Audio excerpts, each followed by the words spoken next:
영국 속담에 여자를 훔쳐보는 사람, 몰래 숨어서 여자를 훔쳐보는 사람을 뭐라고 말하냐면 에이, 이 톰 같은 놈아, 이렇게 한대요. 네. 이 욕이 유래가 된 일이 있는데 11세기경에 영국에 영주 한 명이 있었답니다. 그 성을 다스리는 영주가 있었는데 이 영주가요, 그 백성들에게 세금을 엄청나게 많이 매긴 거예요. 그러다 보니까 영주는 부자가 되는데 백성들은 아주 아우성이었습니다. 그래서 백성들이요, 계속해서 탄원을 하고 아우성을 했어요. 근데 이 원망을 누가 들었냐면은 그 영주의 아내가 듣게 되었습니다. 그래서 남편이 영주를 찾아가서 당신 세금을 좀 줄여줘라. 지금 백성들이 너무 힘들어하고 원망이 많다. 세금 좀 내려줘라. 그랬더니 이 영주가 이렇게 말합니다. 어디 여자가 남자 하는 일, 어디 여자가 뭘 안다고 이러면서 뭘 참견하냐 이러면서 막 타박을 하는 거예요. 그러다 뒤에 뭐라고 얘기를 하냐면 내가 시키는 거 한 가지만 하면 내가 네가 말하는 거 들어줄게. 그랬더니 뭡니까? 그랬더니 옷을 다 벗고 알몸으로 말을 타고 성을 한 바퀴 돌아라. 그러면 내가 너의 말대로 세금을 내려줄게. 얘기를 한 거예요. 그랬더니 이 영주의 아내가요, 조금의 고민도 하지 않고 그렇게 할게요. 제가 하겠습니다. 라고 대답을 한 거예요. 근데 이 소문이 누구에게 들렸냐면 백성들에게 소문이 다 퍼진 거예요. 백성들의 세금을 낮추기 위해서 영주의 아내가 아무것도 옷을 입지 않고 말을 타고 성을 돈다고 하는 소식을 백성들이 들었어요. 그래서 백성들이 약속을 했습니다.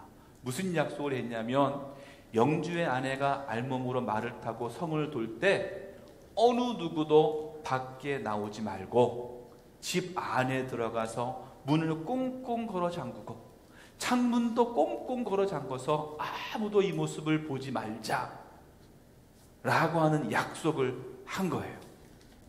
그래서 그 당일이 되었습니다. 이 영주의 아내는 진짜로요, 알몸으로 말을 타고 성을 돌았어요.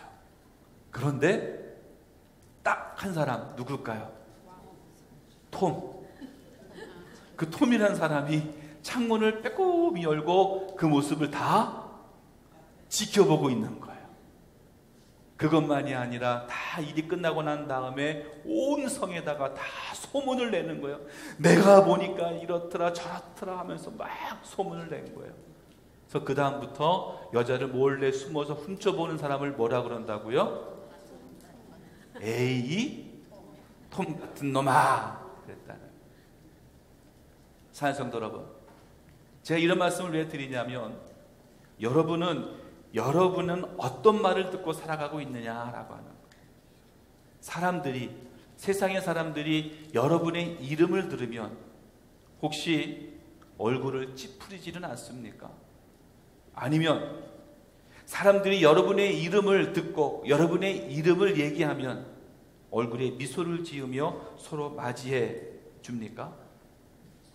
우리 믿는 사람들은요, 어떤 사람이 되어야 되느냐? 다른 사람의 얼굴을 찌푸리게 하는 사람이 아니라 다른 사람에게 웃음을 줄 수 있고 기쁨을 줄 수 있고 즐거움을 줄 수 있는 그런 우리 모두가 되어야 될 줄로 믿습니다. 하나님은요, 나를 택하셨어요. 나를 부르셨어요. 그리고 세상으로 보내셨습니다. 그 이유는 하나님의 사랑을 전하라고 보내신 거예요. 하나님을 만난 그 기쁨과 즐거움을 전하라고 우리에게 사명을 주신 겁니다. 오늘 본문의 말씀을 보면 우리가 살아가고 있는 이 땅에 빛을 비추게 하기 위해서 해와 달과 별들을 창조하시고 만드셨다라고 했습니다. 그리고 이 땅에 살아가고 있는 우리들이 언제나 빛의 길을 걸어갈 수 있도록 하나님은 우리에게 허락해 주신 거예요. 요즘에 유행하는 말 중에 이런 말 있죠? 꽃길만 걷자. 들어보셨어요? 써보셨습니까? 꽃길만 걷자라고 하는데 우리 믿는 사람들은 뭐라고 해야 되느냐? 우리 믿는 사람들은요, 빛의 길만 걸으시기를 간절히 바랍니다. 빛의 길. 하나님의 사랑이 있고 하나님이 비춰주시는 그 빛의 길을 걸어갈 수 있는 저와 여러분, 우리 모두가 되기를 간절히 축원합니다. 계속해서 하나님의 창조에 대해서 말씀을 나누고 있습니다. 오늘은 그 네 번째예요. 그래서 넷째 날 창조에 대해서 함께 말씀을 나누고 있습니다. 간략하게 좀 더 말씀을 드리면, 하나님은 천지를 창조하실 때에 첫째 날에 빛을 만드셨습니다. 그래서 우리들에게 생명과 구원의 근원을 허락해 주셨어요. 그리고 둘째 날에는 궁창을 만드셔서 우리들이 살아갈 수 있는 공간, 그리고 그 안에 있는 공기를 우리에게 허락해 주셨습니다. 그리고 셋째 날에는 땅과 바다를 나누셔서 땅에 풀과 씨 맺는 채소와 씨 가진 열매 맺는 나무를 내게 하셔서 우리들로 하여금 먹을거리를 허락해 주셨습니다. 그리고 오늘 이 넷째 날에는 광명체들을 만드셔서 낮과 밤을 나뉘게 하셨고 그 땅을 비추게 하셨습니다. 물론 그 광명체들은 낮을 주관하는 것은 해요, 밤을 주관하는 것은 달이요, 그리고 별들을 만드셨음을 우리는 알 수 있습니다. 그럼 먼저 우리가 살펴봐야 될 것은 뭐냐면, 하나님께서 첫째 날에 만드신 빛이 있으라 하시니 빛이 있었다의 이 빛과 오늘 하나님께서 창조하신 광명체와는 어떤 연관이 있고 어떤 게 될까? 함께 좀 말씀을 나누기를 원하는데, 그 차이는요, 히브리어 원어를 보면 알 수가 있습니다. 이 3절 말씀에서 빛이 있으라 할 때의 빛이라고 하는 것의 히브리어 원어는 오르라고 합니다. 그러니까 빛이 오르예요. 그런데 16절에서 광명체라고 하는 것의 히브리어 원어는 마오르라고 합니다. 오르라고 하는 말은 밝다, 밝히다, 빛나다, 이런 뜻을 가지고 있어요. 그런데 히브리어에서 이 마자라고 하는 말이 앞에 붙으면 어떤 뜻을 갖게 되느냐 하면, 어떤 장소나 어떤 도구를 이야기할 때 마자를 붙입니다.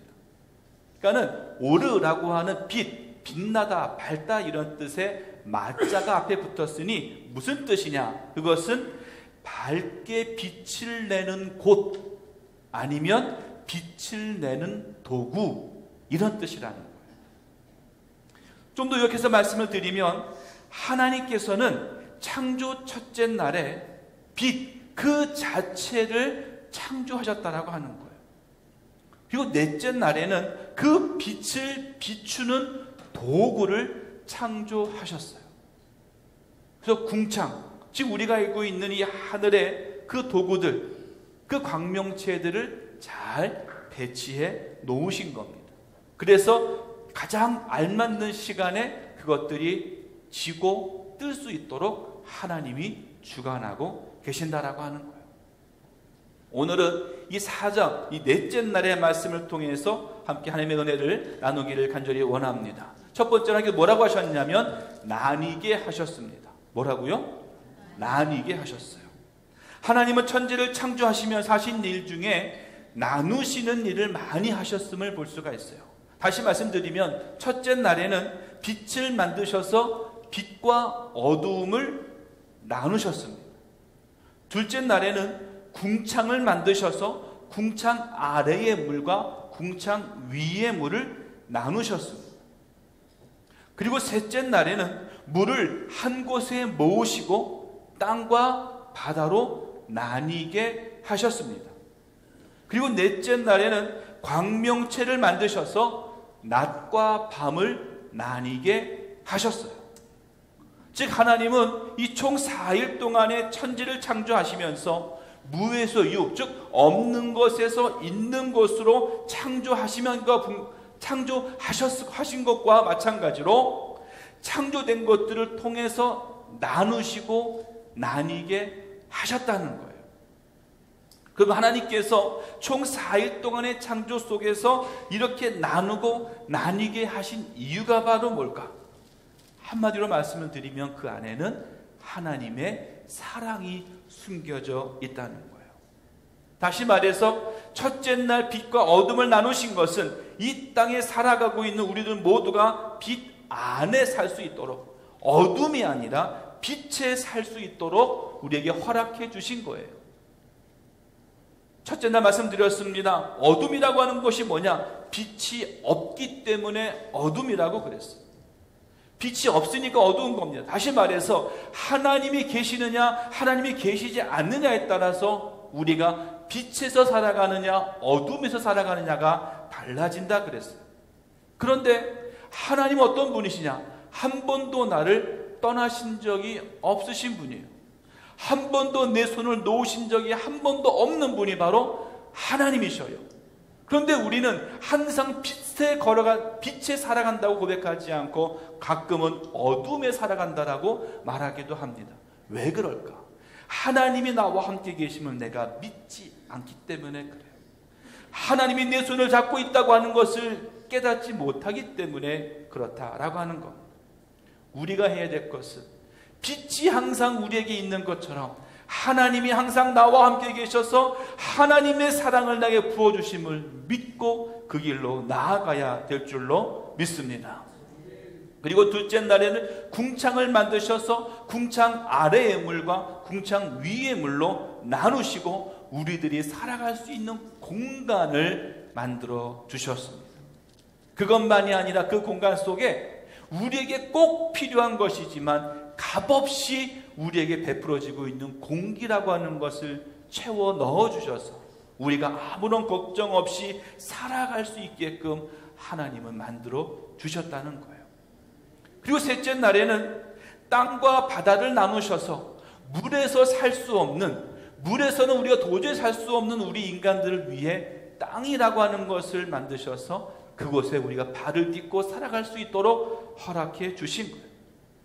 그리고 넷째 날에는 낮과 밤을 나뉘게 하셔서 낮에는 하나님의 뜻을 이루기 위하여 열심히 힘써 일하고 밤에는 그 다음 날을 위하여 휴식을 취할 뿐만 아니라 그 낮의 번잡함을 다 버리고 조용하게 하나님과 교제하며 하나님과 교류하도록 그 시간을 허락해 주셨다라고 하는 거예요.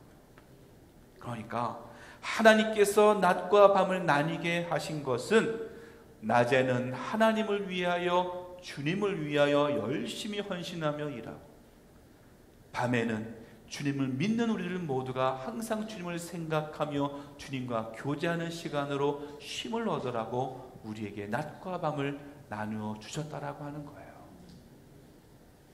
2003년도에 발매된 책 중에 아침형 인간이라고 하는 책이 있습니다. 아주 베스트셀러였는데요. 그 책은 일본의 사이쇼 히로시라고 하는 사람이 쓴 책입니다. 그 책을 한마디로 말하면 뭐냐면 요즘 현대가 야행성 인간으로 되어져 가고 있다는 거예요. 야행성 인간으로 되어져 가고 있는 이 현대에 아침을 지배하는 사람이 성공할 수 있다.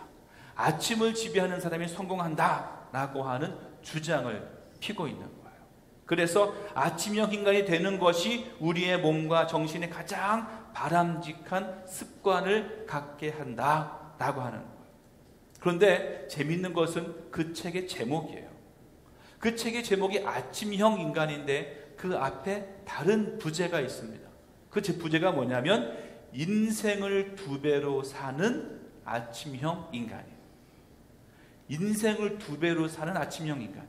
여기서 인생을 2배로 산다라고 하는 말은 길이로 30년 살 것을 60년 살고 60년 살 것을 120년 살 수 있도록 그 길이를 늘려준다라고 하는 의미도 있고요. 또 하나는 삶의 의미, 삶의 보람을 2배로 느낄 수 있게 하는 것이 아침형 인간이다라고 볼 수가 있습니다. 좀 더 그 책의 내용을 좀 말씀을 드릴게요. 사람은 하루 중에 8시간을 자는 것이 좋다. 이제 그렇게 과학자들이 이야기합니다. 그런데 이 과학자들은요, 8시간의 잠을 자는데 언제 자는지는 얘기하지 않아요. 그냥 8시간을 자면 좋다. 이렇게 얘기하는데 여러분, 수면 시간을 좀 보면 어느 시간에 잠드느냐가 우리에게 참 중요하다라고 하는 거예요. 예를 들면 사람의 맥박이 뛰는데 이 맥박이요, 오전 5시가 되면 가장 빠르게 맥박이 뛴다고 합니다. 제가 말하는 게 아니라 책이 얘기하고 있다는 거예요. 그러면 왜 새벽 5시에 맥박이 가장 빠르게 뛰느냐? 그때의 기온이나 그때의 환경이나 습도나 기압이 가장 불안정하대요. 그 시간대가 가장 불안정해서 그때 그것에 적응하기 위해서 사람의 맥박이 가장 빠르게 뛰는데, 이 맥박이 빠르게 뛸 때에 사람은 숙면을 취할 수 없답니다. 그래서 그 시간에는 기상하는 게 제일 좋대요. 그래서 아침형인가에서 말한 거 뭐냐면, 사람의 기상 시간이 몇 시가 좋다? 새벽 5시가 좋다. 할렐루야. 우리 교회 새벽 예배 시간이 몇 시예요? 5시예요. 그 5시에 일어나서 기상해서 가장 먼저 예배하며 기도하는, 얼마나 우리에게 값진 일인지 몰라요. 아멘? 아멘 하신 분도 쳐다볼 거예요. 특별히 이번 주일날 호대시 기도회가 있습니다. 네. 새벽 5시에 기상해서 주님께 예배하는 일이 가장 중요한 일임을 기억하시고 깨달으시길 간절히 축원합니다. 반대로요, 사람이 가장 체온이 올라갈 때, 그때는 밖의 기온과 함께 오후 2시가 되면 우리의 체온이 가장 높게 올라간답니다. 그리고 반대로 우리의 체온이 새벽 2시에서 4시쯤이 되면 가장 최저로 떨어지게 된대요. 그랬다가 4시에서 5시경 때부터 다시 체온이 조금씩 올라간답니다. 사람이 가장 숙면을 취할 수 있을 때가 체온이 가장 낮을 때 숙면을 취할 수 있대요. 그래서 이 책의 내용에 보면은 가장 사람이 잠을 자는데 좋은 시간은 가장 사람이 체온이 내려가는 오후 11시, 10시에서 11시경부터 새벽 5시 때까지 잠을 자는 것이 24시간의 가장 효율적인 잠자는 시간이다. 네. 제가 얘기하는 게 아니라 책에 써 있다는 거예요. 사랑하는 성도 여러분, 제가 이렇게 장황하게 잠을 언제 자야 되고 낮이 뭐고 밤이 뭐고 말씀드린 이유가 바로 뭐냐? 낮이라고 하는 시간은 바로 하나님이 우리에게 허락해 주셔서 오직 하나님을 위해서 그 낮의 시간을 쓰라고 우리에게 허락해 주신 거예요. 밤이라고 하는 시간을 우리에게 허락해 주신 것은 그 밤의 시간을 통해서 오직 하나님만 바라보고 오직 하나님과 교제하며 하나님과 깊은 시간을 가지라고 밤을 허락해 주셨다는 겁니다.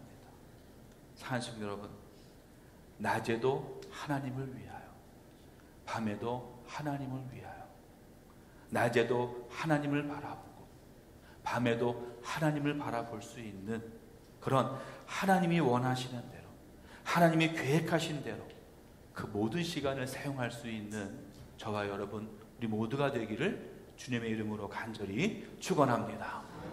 두 번째로요, 하나님 말씀하시기를 이루게 하셨습니다. 14절의 말씀에 이렇게 말씀합니다. 그것들로 징조와 계절과 날과 해를 이루게 하라. 아멘. 이렇게 말씀하셨어요. 근데 이 말씀을 히브리어를 그대로 원어를 직역하면 뭐라고 번역할 수 있냐면, 그리고 그것들은 징조들과 계절과 날과 해를 위하여 있으라. 즉 하나님께서 광명체들을 창조하시면서 그 광명체들이 존재해야 하는 이유, 그 광명체들이 해야 할 일에 대해서 자세하게 말씀하고 있는데, 광명체들이 있어야 되는 이유가 바로 뭐냐? 그것은 징조들과 계절과 날과 해를 위하여 있으라 라고 하는 거예요. 자, 이것이 무슨 말일까? 여러분, 고대 사회에는요, 미래에 대해서 알 수 있는 방법이 전혀 없었습니다. 근데 요즘 현대 21세기 현대 사는 우리들은요, 미래에 대해서 우리는 알 수 있어요. 어떻게 할 수 있느냐? 저녁이 되면 뉴스를 합니다. 뉴스의 마지막 시간에 뭘 하죠? 날씨 일기예보를 해요. 그래서 내일의 날씨는 어떨 겁니다. 기온은 몇 도, 비가 올 확률은 몇 %, 뭐 어떻게 되고 저렇게 되고, 언제까지? 일주일, 한 달 후까지 미리 얘기해줘요. 그리고 태풍이 많이 올라오면 태풍의 경로는 이렇게 될 것입니다, 저렇게 될 것입니다 라고 우리에게 알려줍니다. 그래서 우리 어떻게 하냐면 계획을 짜죠. 만약에 내일 소풍을 가려고 했는데 비가 올 확률이 90%, 100%다. 그럼 어떻게 해요? 취소해야죠. 취소해서 다음 날로 가자라고 우리는 앞날을 예측해서 미리미리 알 수가 있어요. 물론 이게 다 100% 맞느냐? 완전히 맞는 것은 아니에요. 하지만 내일에 대해서 어느 정도는 우리가 알고 대비를 하게 된다는 거예요. 그런데 고대 시대에는 그렇지 않았습니다. 다음 날을 알 수 있는 방법이 없었어요. 단지 뭐가 있었느냐? 제가 기억하기로 밤에 달이 떴는데 달에 달무리가 있다. 그럼 그 다음 날새가 어떻게 돼요? 비가 온대요. 100% 맞는 건 아니지만 달이 뜨고 달무리가 있으면 그 다음 날은 비가 온다. 이렇게 우리들은 알고 있었어요.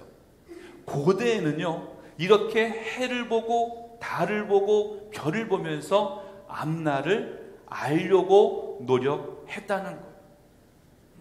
하나님께서 광명체들을 만드신 이유가 바로 뭐냐?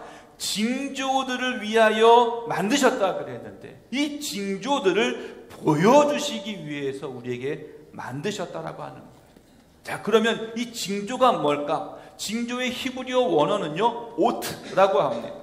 근데 이 단어의 뜻은 다른 곳에서 어떻게 쓰여졌느냐를 보면은 알 수가 있는데, 바로 출애굽기 4장 17절 말씀에 이 오트라고 하는 단어가 사용되어졌어요. 이렇게 말씀하고 있습니다. 너는 이 지팡이를 손에 잡고 이것으로 이적을 행할지니라. 할 때 이 이적, 이것이 바로 오트라고 하는 단어예요. 하나님께서는 모세를 호렙산으로 부르셨고 택하셔서 그에게 애굽으로 돌아가라고 명령하셨어요. 하지만 모세는 자신이 없었습니다. 그리고 자신의 부족함을 알고 있었어요. 그래서 하나님이 명령하셨을 때에 바로 응답하고 그 일을 행하지 못했습니다. 우물쭈물하고 안절부절하지 못하고 있느니 모세에게 하면 뭐라고 말씀하셨냐면, 내 손에 있는 게 뭐냐는 거예요. 너가 지금 무엇을 쥐고 있느냐라고 하며 물으셨어요. 모세의 손에 있던 게 바로 무엇입니까? 지팡이였습니다. 하나님은 또 말씀하십니다. 그 지팡이를 땅에 던지라. 모세는 그 말씀에 순종했습니다. 그 지팡이를 땅에 던집니다. 그때 그 지팡이가 뱀이 되었습니다. 하나님은 또 명령하셔요. 그 뱀을 잡으라. 뱀의 꼬리를 잡았더니 그 뱀이 다시 지팡이가 되었습니다. 이 지팡이는요, 아까까지 쥐고 있던 지팡이 그대로예요. 모양도 그대로고요, 색깔도 그대로고요, 무게도 똑같은 아까 지팡이 그냥 그대로예요. 하지만 하나님은 뭐라고 말씀하시느냐? 너는 이 지팡이를 손에 잡고 이것으로 이적을 행할지니라. 지금까지 이 지팡이 어떤 지팡이였습니까? 80세 할아버지가 걸어가기 위해서 사용하던 그런 지팡이였습니다. 양들을 한 곳으로 모으고 풀이 있는 곳으로 인도하기 위해 사용하던 지팡이가 이 지팡이였어요. 가끔 일이나 늑대가 양을 잡아먹으려고 달려들 때 그 짐승과 싸울 때 사용했던 지팡이가 바로 이 지팡이입니다. 그런데 이 지팡이로 이적을 행할 것이라고 주님은 말씀하시는 거예요. 여러분, 하늘에 있는 해와 달, 별 대단합니까? 아닙니다. 별것 아닙니다. 오늘 떴던 해가 내리면 또 뜰 겁니다. 하지만 하나님께서 이것들을 통하여 징조를 보여주시고 징조를 이루신다면, 이적을 이루신다면 그 해와 달과 별들은 특별한 존재가 되는 거예요.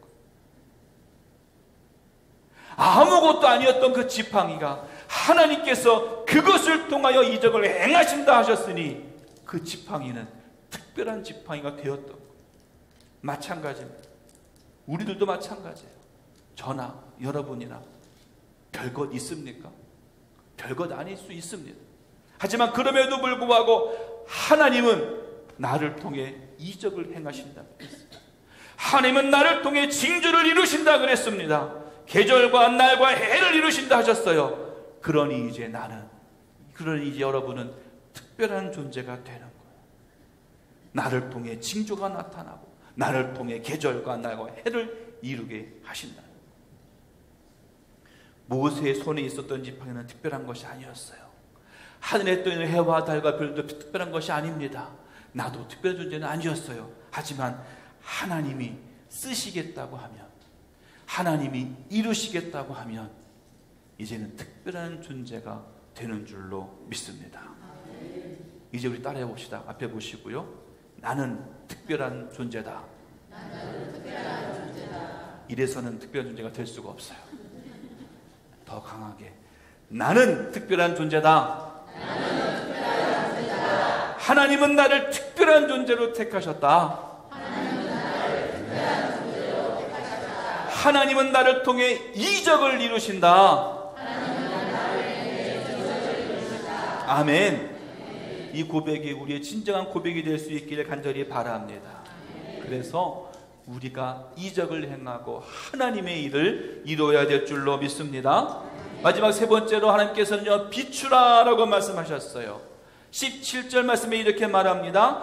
하나님이 그것들을 하늘의 궁창에 두어 땅을 비추게 하시며 그랬어요. 근데 이 말씀을 영어 성경의 NIV에서는 뭐라고 번역을 했냐면, 발음이 틀려도 여러분 이해하셔야 됩니다. God set them in the expanse of the sky to give light on the earth. 즉 땅을 비추다 라고 하는 말을요, to give light on the earth 라고 번역했어요. 다시 말해서 빛을 주다, 빛을 비추다 라고 하는 말이 to give light, 빛을 주는 것으로 번역해 놓았다라고 하는 거예요. 여러분, 빛을 비추는 것은요, 빛을 준다라는 거예요. 다시 말해서 그 빛이 나에게 주어졌다는 거예요. 빛이 비춘다는 것은 그 빛이 나에게 주어졌다라고 하는 겁니다. 여러분, 궁창에 있는 광명체들은요, 자신들을 위해 존재하는 게 아닙니다. 궁창 위에 있는 광명체들은 자신을 위해 존재하는 것이 아니라 바로 다른 것들을 위해 존재하고, 그 빛을 그 비춤으로 해서 다른 것들이 살아갈 수 있도록, 갈 수 있도록 인도해주고 안내해주는 것이 바로 광명체라고 하는 거예요. 광명체는 자신을 드러내는 게 아닙니다. 자신을 비추는 게 아니에요. 여러분, 지금 천정에 보시면 등이 있습니다. 등이 몇 개나 있을까요? 쉬어 보셨어요? 어느 게 나갔고 어느 게 있는지 보신 적이 있으세요? 아마 천정에 들어보신 적 한 번도 없으신 분도 있을 거예요. 왜 그럴까요? 천정에 있는 이 등은요, 그 등을 나타내기 위함이 아니라 그 등이 불이 들어와서 밑에 있는 우리들이 볼 수 있도록 한다는 거예요. 여러분, 하나님이 궁창에 만드신 광명체는요, 자신을 드러내는 것이 아닙니다. 우리의 삶도 마찬가지예요. 예수를 믿고 하나님께 부름받은 우리들의 삶은요, 내 자신을 비추고 내 자신을 드러내는 삶이 아니라 우리로 하여금 세상의 빛을 비추게 하는 거예요. 빛을 주는 거예요. 그것이 바로 이의 삶이라고 하는 거예요. 사도 바울은 이렇게 말했습니다. 에베소서 5장 8절에 이렇게 말씀했어요. 너희가 전에는 어둠이더니 이제는 주 안에서 빛이라, 빛의 자녀들처럼 행하라. 아멘. 또 말합니다. 빌립보서 2장 15절 말씀입니다. 하지만 이 세상에는 삐뚤어지고 악한 성향을 가진 사람들이 많이 살고 있습니다. 여러분은 어두운 세상에서 밝은 빛을 발하는 흠없는 하나님의 자녀들이 되십시오. 쉬운 성경으로 번역한 거예요. 여러분, 사도 바울은 무엇을 이야기합니까? 예수를 믿는 자들이, 예수를 믿는 우리들이 어떻게 살아가야 되는지에 대해서 분명히 말씀해 주고 있어요. 자기를 드러내라고요? 아니에요. 나를 드러내는 것이 아니라 나를 통하여 다른 사람에게 하나님의 빛을 주라는 거예요. 그게 바로 우리 믿는 자들의 삶이라고 하는 거예요. 궁창에 있는 광명체들이 가장 정확한 시간에 한 번도 흐트럼 없이 그 지음받은 목적 그대로 낮과 밤을 비추고 이 땅을 비추는 것처럼 하나님도 나를 택하고 부르셔서 가장 정확하게 하나님이 쓰시는 대로, 하나님이 원하시는 대로 세상을 비추라고 우리에게 말씀하고 있습니다. 우리가 해야 할 것은요, 빛을 비추고 빛을 주는 거예요. 절대로 내가 빛이 되거나 나를 드러내거나 그렇게 노력하는 것이 아니라 나를 통해 예수가 전해지고, 나를 통해 하나님의 말씀이 전해지고, 나를 통해 성령의 능력이 전해져야 된다는 거예요. 예수님이 뭐라고 말씀하셨습니까? 마태복음 5장 16절 말씀 이렇게 말씀하셨어요. 이같이 너희 빛이 사람 앞에 비치게 하여 너희로 너희 착한 행실을 보고 하늘에 계신 너희 아버지께 영광을 돌리게 하라. 아멘. 내가 빛이 되어서 세상에 많은 사람들에게 빛을 주고 전해주고 그것을 통해 하나님의 영광을 드러내라고 말씀하고 있습니다. 바로 저와 여러분, 우리 여러분께 속해 있는 모든 성도들을 통해 오직 하나님의 영광이 드러날 수 있기를 간절히 축원합니다. 여러분, 과학자들에 의하면 이렇게 말합니다. 이 지구라고 하는 것은요, 시속 10만 6천 킬로미터의 속도로 태양 주위를 공전하고 있다. 그리고 또 이 지구는요, 시속 1600킬로미터의 속도로 자전하고 있대요. 그럼에도 불구하고 이 지구는 궤도에서 절대 이탈하지도 않고요, 가장 정확하게 그 궤도를 돌고 있습니다. 지구에 있는 모든 물체도 하나도 날아가지 않고 잘 온전하게 유지되고 있습니다. 과학자들은 말해요. 중력과 인력 때문에 이런 일이 벌어지고 있다. 하지만 우리는 분명히 알고 있습니다. 무엇을요? 하나님이 그렇게 만드신 거예요.